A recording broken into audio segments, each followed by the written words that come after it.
Hey, what's up, YouTube, man? We back, man, like we always are. If you got a loved one doing time in prison, make sure you send them a copy of the #1 magazine publication in the nation, Street Elements Magazine. All right? Yeah, like I can't keep reminding you guys, man, over and over again. There's nothing like hearing your name doing mail call. You know, you got mail. You got hey Johnson, you got mail. Hey Larry, you got mail. That right there can put a smile on somebody's face, man. So if you got a loved one doing time in prison, don't hesitate to send them a copy today. Also hit like, follow, subscribe, share, hit the notification button. And I got a guest with me today, man. I got a homie from Sarasota on the line right now. I'm gonna let him go ahead and introduce yourself, man. Homie, go ahead and introduce yourself. Yo, what's up, man? This Soda Boy Paul, man. If you've been in the system, I've been all over the country. You probably know me. B.U.B., man, you know what I'm saying? It's funny that you say that, you know what I'm saying, ain't nothing more important than mail call, because it's crazy how, you know, back when we was first getting time in the early 2000s, late 90s, you know, it's like them folk were hiding us and nobody wasn't concerned, and it was like, people would just be like, oh, he in prison, we ain't heard from him, he'll be all right, and the level of disappointment, and it's really depression, you know what I'm saying, and how that'll make you act out, man. So yeah, anybody that's on this platform and hear you say that, because I went to your site now on your TikTok and I hear you say it like that's the introduction, like, you know what I'm saying, ain't nothing more important to something. I had a homegirl, she rode with me like 16 years, and sometimes she would write and only like, hey, I was just thinking about you, you know what I'm saying, or we get my hat down, whatever, and it'd just be like, it won't even be a full paragraph, and that right there was enough to like carry a nigga through the day, like damn, they ain't forgot about me, you know what I'm saying, I'm still relevant to somebody, you know what I'm saying? Right. Yeah, so, yeah, man, I like that, but I seen y'all online, man, and you know, I went to like it, I'm looking, I'm like, oh, that's my old Sally. I seen Jabbo up there doing the interview. Right. Now that's my old Sally, you know what I'm saying? We was at the lot together, you know what I'm saying? Jab always talk about you since the day we had met on the phone, man. Hey, man, how was it growing up down there in Sarasota, man?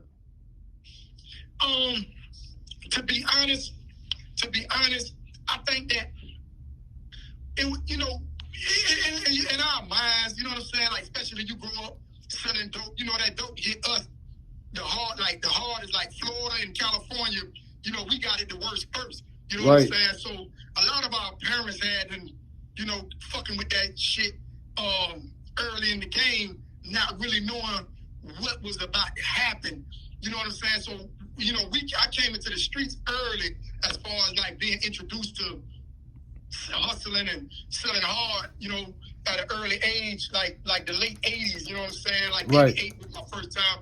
But to be like what it was like growing up, to be honest, it's when I look at all the places I've been in this country doing time, and I think about where I was raised at, it was paradise compared to the other hoods. But you know, when it was the projects was the only thing we knew at the time, you know, I thought it was rough, because like I said, you know, my old girl got caught up in that dope game. My old boy got caught up, you know, I'm talking about using. Right. Early on. And so, you know, I thought it was rough, and I guess psychologically, like, it had that effect on a nigga. So, you know, it was typical hood shit, you know what I'm saying? So it pushed me into the streets, like, whether I wanted it or not, you know what I'm saying? I got a question for you. So you remember before crack hit Florida? I remember, yeah, pretty much, yeah. Yeah, I remember. Because it hit real hard, like in 83, 84. That's when the world changed. So I'm 45. So I can remember around about, you know, 6 or 7, where shit started to change, and Christmases and, you know, birthdays and shit. You know, it was a scarcity and certain shit going to my, you know, homies' houses and seeing they people's, you know what I'm saying, and how it was affecting them, not knowing what it was. I'm just thinking, you know, motherfuckers is tripping, you know what I'm saying? Right. Like, yeah, you were too young to know, just like me. I got a video where I was telling people, man, I can remember, because, you know, I'm 51. So I remember before crack hit the streets when I was probably about 10 years old, 9 years old. So I was moving around the streets like as a jitterbug, but I can tell things was affecting. Like you said, I got a homeboy We going to his house every weekend. His mama cooking breakfast for us. Now I go over there. They lights off. She walking on the street barefooted. Things just changed overnight. You get what I'm saying? Overnight, things just changed. You know? Yeah. It was wild, man. And the crazy part is like I remember what really caught me more than anything is like niggas that was like, you know, like growing up, you know, niggas was punished, cut off shorts and holes in their shoes, and then just, you know, back then, you know, chucks and chucks and motherfucking B boots and all that shit. That was the shit. So you wanted to watch a nigga, you know, rocking silk shirts and, you know what I'm saying, chucks on their shit. You know what I'm saying? Like, right. And it's like, well, damn, what the fuck? Like, hold on, this nigga getting fresh every day and not knowing until it was the shootouts and shit that started happening in the projects. Like standing there watching nigga get hit with a pump. You know what I'm saying? Watching nigga get dropped, like headshot, like, you know what I'm saying? And yeah, it's like, oh, this shit getting deep, like, you know what I'm saying? You know, that was when, you know, young niggas was coming from mine. I remember, even though the nigga name is fucked up now, I remember when, you know, Lil Buddy wrote when he was coming up to Sarasota, you know, him, Marlon, Rico, you know what I'm saying? Yeah. That's his name, Marlon.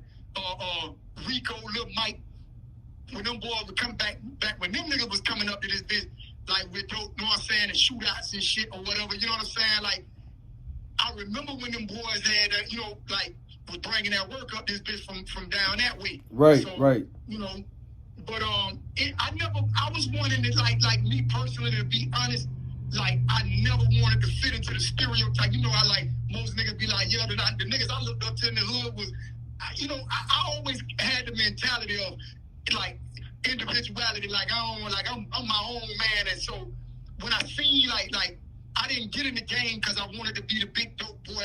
And though I love his culture, you know what I'm saying, nigga go drop the ball in his mouth and nigga son get a dunk, all that shit. Like, that shit, that was never me, because I felt like a nigga you ain't gonna have no long run, for one. Two, right. I'm looking at how this shit affected my old girl and my old boy, you know what I'm saying, and he died. And I'm like, damn, you know what I'm saying, like, I'm hustling for the sake of survival, to be honest. But, you know, I'm going to get fresh, I'm going to get fly, you know what I'm saying, I like to dress and all that shit there, but to be honest, it wasn't really, you know what I'm saying, like, I wouldn't like all the niggas that was around. All my homies, they in it to win it, you know what I'm saying? I'm thinking, right. I was one of the ones who thought I was trying to be a little more craftier than everybody else, you know what I'm saying? Right. You was in it because the environment presented itself to you, basically like all of us. Right. It was like, I couldn't escape it. Right. I couldn't escape it, so it was right there, you know what I'm saying? Yeah. So, you ever been to, what kind of led you going to prison? Okay, so, you know what I'm saying, my first time getting, niggas get brought home by the police to the point, all that shit there. Yeah.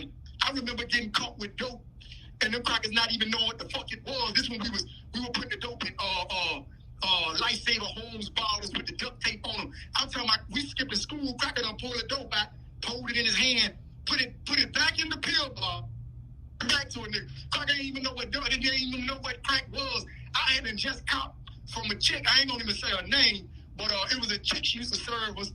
It was my dog mama, you know what I'm saying? Mm-hmm. And she used to serve us and shit, you know what I'm saying? She used to always tell us, I'm telling you, I don't want to be serving y'all this shit, because, you know what I'm saying, the first thing y'all gonna do is tell them that shit stuck in my mind. Like, right. First thing, don't tell them crackers where you get this shit from, you get caught with it.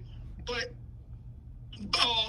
my first time going to the juvenile program, I went for man, you know, back then, you know, JT Morning, Poison Clan, nigga snatching books, nigga on the front of the album cover, snatching books. So that was the thing to us, you know. So me and one of my dogs snatched a book. I went to the juvenile program behind that shit though.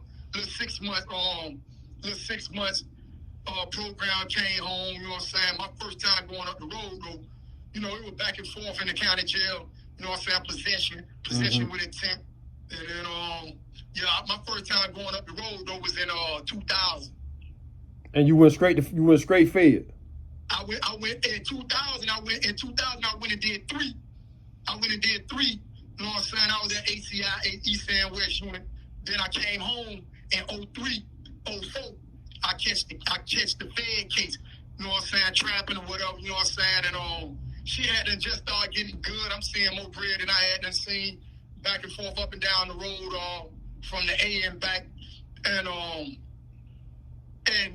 nigga that was in the crib with me, he's serving a prostitute, and I never served prostitute because they go to jail too much. I was always scared to fuck with prostitute, but he, you know, that was one of his, you know what I'm saying, one of his people, so I never, but she, the one who started the indictment, then, you know what I'm saying, I'm going through my paperwork, this nigga, he told out the gate, you know what I'm saying, I was wondering why, you know, they took me straight out the gate, took me downtown, caught me, but it wasn't no Fed case at first. Remember back then, you know, them guys were picking cases up and then turning them over to the feds. Right. So, you know what I'm saying? So that's how I was able to bond out, because it was a state case.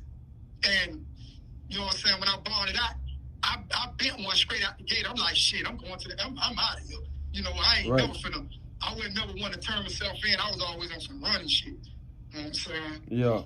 Yeah.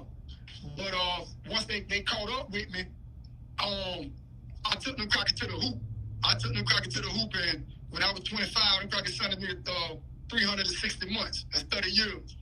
So what they charge you with?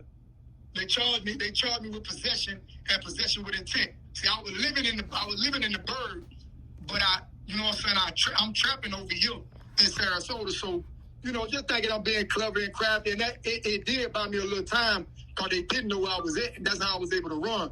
But the nigga who got roped off with me, he ain't had nowhere to duck off. So they called him posted up in the projects where he always been. And they called him first. I went on the run. He called his time. They gave him 10. He pleaded out to 10. So back then, you know, like more than likely back then in the early 2000s, you know, them like if you was pleading out, you had to have been cooperating to get anything less than a dime. Like, you know what I'm saying? Mm-hmm. Yeah, so it was, but I ain't know then, but, you know, I quickly learned, like, once they wrote me, nigga from Goldie, from Polk County. Goldie had just got hit. They had just gave Goldie like 60. And he was like, man, him and Burt Dixon, them boy was like, man, listen, boy, that nigga finna come back and testify. But I'm saying, like, this nigga know, like, it ain't like telling ain't a thing on my mind. He already know that. Plus, bitch, if I got more dirt on you than you got on me, so I'm thinking this nigga ain't even got the nuts to come testify on me just out of fear of what I might do to both of us. But he did it anyway. You know what I'm saying? Right. And I was like, damn, this nigga performing. This nigga literally left this bitch performing. I'm talking about this nigga testified on me like 3 days in a row, my nigga. Know what I'm saying? He did a little wood on you. Ain't no question. You know what I'm saying? So when the nigga sat on me, my nigga, it broke my heart. You know what I'm saying? But he knew one thing. I hated them crackers more than I hated him. But I knew in my heart, I was like, yeah, because I was facing life. I was facing an elbow. You know what I'm saying? They ended up giving me the bottom of the guideline. Right. Which was the three, you know, it's 360 to life. You know what I'm saying? Right. So they ended up, I was like, damn, this nigga was trying to really like murder me verbally, you know what I'm saying? Like put me like nail in my coffin, you know. But yeah, man, you know what I'm saying? But so how that was, man? I mean, how old you was at the time when you got sentenced to 130 months? No, I got sentenced to 360 Well, months. 360 months. That's my bad. 360 months. How old you was? I was 26 by the time I started. They got me when I was 25. I got sentenced to 30 years when I was 26. And the crazy part is the first, like, straight out the gate, they sent me up to Massachusetts. And so, you know, this is my first time being on an airplane. I'm handcuffed, shotgun, and chain and shit, you know what I'm saying? So hold up. Let's back up for a minute. So you get sentenced to the 360 months, right? Yeah. What was going through your mind?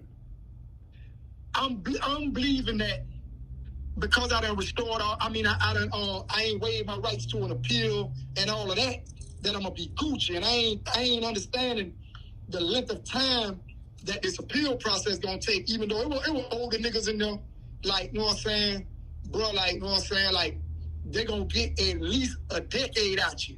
And my naivety, you know what I'm saying? You know, I'm in my 20s. I'm like, oh, yeah, that's how long it's going to take you. Like, but the truth is, I'm in denial. And I was like, damn, you know what I'm saying? Like, damn, but like when I get up the road, and it was crazy because I remember I had when they sent me up there, it didn't sink in. I was just, like I said, I was in disbelief. And the first time that shit really hit me, I was in the hole. I had and got into it with a cracker up there while I was in Massachusetts and cut the cracker face with a razor. Right. And I remember the cracker name was Terror Shack. He had I had to cut the cracker face open with a razor for playing with me. You know what I'm saying? I had him doing some law work for me and just looking into my shit. But he was trying to get more money. I wouldn't pay him, so we low key kind of fell out behind this shit. And you know, we started beefing, and it was a little low key like, all right, pussy ass, you know, I'm in my mind, pussy ass cracker, like I got all this time, and the cracker said the wrong thing. And, you know what I'm saying? It went from it was a tussle match that I, you know, when it scrapped up and went in the cracker room and opened him up. But I sat in the hole. I was by myself. Right. And, you know, I'm in that motherfucker. You know, I fuck with the music. So, you know, I'm jitterbug still. You know what I'm saying? Still beating on the door, writing and rapping music. You know what I'm saying? I sat in that cell, my nigga, and I thought about what 30 years meant and what I'm going to do off of 30. And I'm like, damn, off of 30 years, even if I don't do too much fucking up, which I did, shit, I'm still going to do a quarter off this bitch at the very least if I don't get it back. But that shit hit me. Any motherfucker with that time tell you, my nigga, that they ain't shed no tears, bro. Like, when I was in the pen, my nigga, you know how nigga used to pile in the room, everybody in that bitch smoking, drinking, you know what I'm saying? Nigga got buckets and gallons of wine and big reefer and shit, nigga striking. I done seen so many niggas nigga, we been up just vibing and nigga just go to reminiscing, and I know you done seen it, where nigga just break down. And these cold blood, these niggas gangsters. And right. I'm like, damn, you know what I'm saying? Like, and so it was, you know, that it be them times where shit like that hit you. And that was the first time it settled in, born by my old lady. She had done told me, but I can't do no 30. And I knew that was coming. I was like, yo, all right, bet. You know what I'm saying? I was expecting that anyway, you know what I'm saying? Right. It's my first rodeo, so I was expecting a bitch to walk away anyway. Right. And when I realized, like, damn, ain't too many motherfuckers to call at this point. You know what I'm saying? All that energy on the way up the road and all of that shit. Everybody like, oh, yeah, boy, that boy kept it building up. Man, that shit died down. That bread ain't moving like it used to, you know.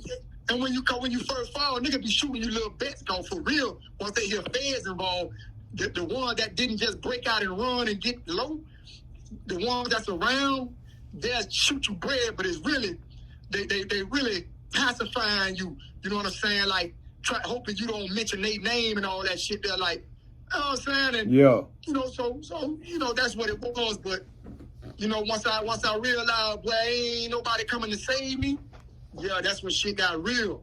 Yeah. You know what I'm saying? That's when shit got real, you know what I'm saying? But you know, nigga chest up, okay, bitch, it's just me and me by myself. You know right. So when you first got sentenced, right? You said they sent you to Massachusetts. Where they sent you at again? What spot you went to? They sent me to Fort Devens to get a psych evaluation. They sent me up to Fort Devens to get a psych evaluation. And because I had got into it with the cracker, that boosted my points. And now back then the point system was like I went from 10 points and it's changed the point system because I had caught that motherfucking that 101. They were like, oh, yo, we sending you back to Florida, but you got to go to the USP. And I'm saying, like, yeah, like, you know, prison is prison. All this shit is prison. So, you know, niggas telling me, like, no, the FCI and the pen. I'm like, oh, you know, it's all prison. And you know, them niggas were mortified, you know what I'm saying, of the word penitentiary. And I'm like, man, I got 30 years. I'm not finna do this shit with my tail tucked. My shit got cut when I was a puppy. So, right. We ain't finna be running around here this scared. I don't care where they send me. I'm already a long way from home, so how bad can it get? They send me, especially in the backyard. Right. When they send me to Florida, I get back, I go to pen 2. You know what I'm saying? Mm-hmm. And when I go to pen, I get to pen 2, my nigga, like, you know, it's everybody hanging out, and I know y'all boy heard how, like, they brought Ja Rule, and you know what I'm saying, what's buddy name from Black Hand, who the nigga Slim, who 50 Cent be rapping by, they brought all of them to the yard, and you know what I'm saying, like throwing concerts. I'm like, oh, this shit, they're big hanging out. In my mind, I'm thinking it's Gladiator School like State, and nigga like, oh no, but nigga don't even play like that, but nigga needs some fire. So you know what I'm saying, nigga, I see everybody got knives and shit. I see all these metal detectors on, niggas show me how to make the knives out of the plastic and shit, Nigga learn how to get turned to a pro out of all of that shit, though. Yeah. And, but I ain't thinking like, oh, yeah. Like, I'm thinking like, you still can catch some wreck, on some fade shit. Man, I start seeing niggas get butchered, and I'm seeing, oh, this is what it really is. But these niggas using these bitches for real. Like, yeah. I'm talking about in front of administration. I don't give a fuck. Wherever they catch it, that way it's going down, and you see all that motherfucking DNA, my nigga. It's like, it changed your mind. So now, explain that again. Now, you say now once you left Fort Dix, you still didn't really understand where you was going at, the environment you was going into. You still think it was just whatever. Yeah, like I'm thinking. So once I get to the USP, I'm thinking that this just because up there in Massachusetts, it's a long way from home, but that shit was sweet. You barely saw the police. Niggas smoking like they want to, but like I went up there. Like I said, I had a couple of little scuffles and shit. Niggas is New Jersey. Niggas from New York. You know what I'm saying? Like, yeah. Bitch, I'm from Florida. Like, this how it's going down. It ain't that many of us up here. And that was my first time when niggas was hollering that homie shit. Well, right. I'm like, homie, like, nigga, you from Miami, bitch, I'm from Sarasota. Like, ain't no way, we ain't homies. Like, bitch, we don't even like each other on the street.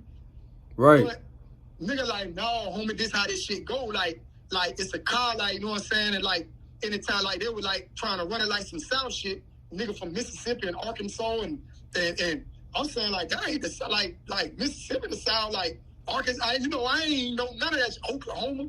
I'm like, who the fuck said that shit with the sound? Like, you know what I'm saying? Yeah. Like, and for the most part, like, I really like kind of carried it like that my whole bid, and through learning. But I get into that later. But once I get down to Florida, you know what I'm saying, you got homies down there, you know what I'm saying. Booby was on the pound. Booby came a few, you know what I'm saying, a few months after me. You had I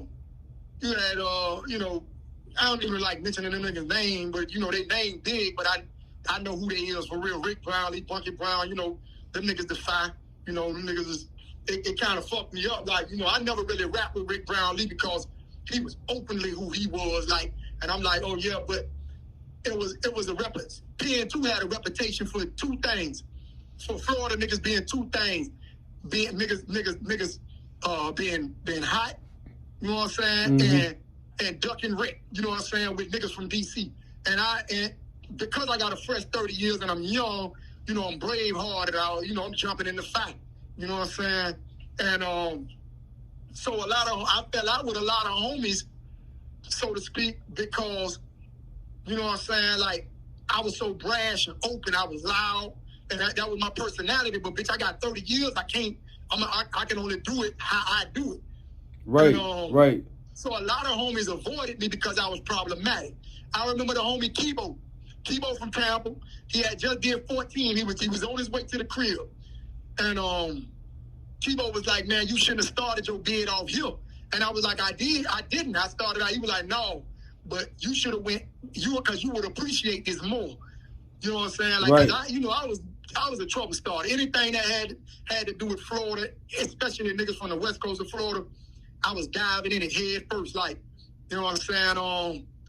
And and I'm front line, chest out, like, I'm thinking, like, this is how I go. Right. And I'm like, man, we in Florida, but the homies ain't, you know what I'm saying? Yeah, it was weird. I got into it. We got into it behind some niggas from Carolina. That's when I realized that them niggas wasn't really on Southtown. They was on some gray area type shit.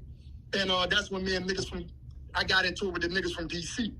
You know what I'm saying? So you say you and the DC car got into a situation? Yeah, and it was over a nigga from Carolina doing some wild shit, but because the homie from Tampa, Blackwater co-defendant 40, he had fucked with the dude, so my loyalty to him, you know what I'm saying, drifted over to this Carolina dude or whatever, and that nigga started that whole shit, and then, you know what I'm saying, shrink when it was time to work. So, you know what I'm saying, nigga was like, man, shit, you know what I'm saying, y'all come on the yard. As we going out there, the homies see me walking, they mobbing behind me, and I'm like, we going out here. And long story short, you know what I'm saying, me and dude got to pushing on each other, you know what I'm saying? He had a little pea shooter, my nigga, you know what I'm saying? He hit me in the stomach, stabbed me in the stomach, you know what I'm saying? I stabbed him in the side a couple of times. He stabbed me in my upper shoulder, you know what I'm saying? Like upper chest or whatever, you know what I'm saying? Mm-hmm. But the homie Leroy from Palm Beach Park, Leroy had stabbed a nigga that was by this issue, you know what I'm saying? It all broke out behind this nigga from Carolina though. I ended up running into the nigga years later. He was spooked, you know what I'm saying? But yeah, the homies, for the most part, the homies ended up leaving me out there on the rec yard, except for Uwe from Fort Myers, Nasty from Fort Myers, and then Leroy was from Palm Beach. And it's crazy because me and Leroy was friends for a little while, and he was an interesting dude. I ain't know why until later I realized why he acted like he did. He had motion, and I just thought he was an asshole, like towards the homies. But he, bro had motion, and it wasn't nobody's business. But I didn't like him. But he was on homie time, and he had heart. He definitely stood up in the paint. How many was y'all going against? Man, to be honest, it was about 7 niggas from DC, and then it was at least 30 niggas that went with me out there on that yard. You know what I'm saying? Mm-hmm. And from there, I sat in the shoe probably about 6-8 months.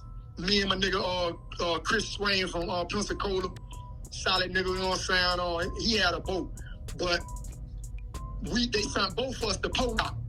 You know what I'm saying? But that was in 08. I got the Pollock 08. And the interesting thing about Pollock, the way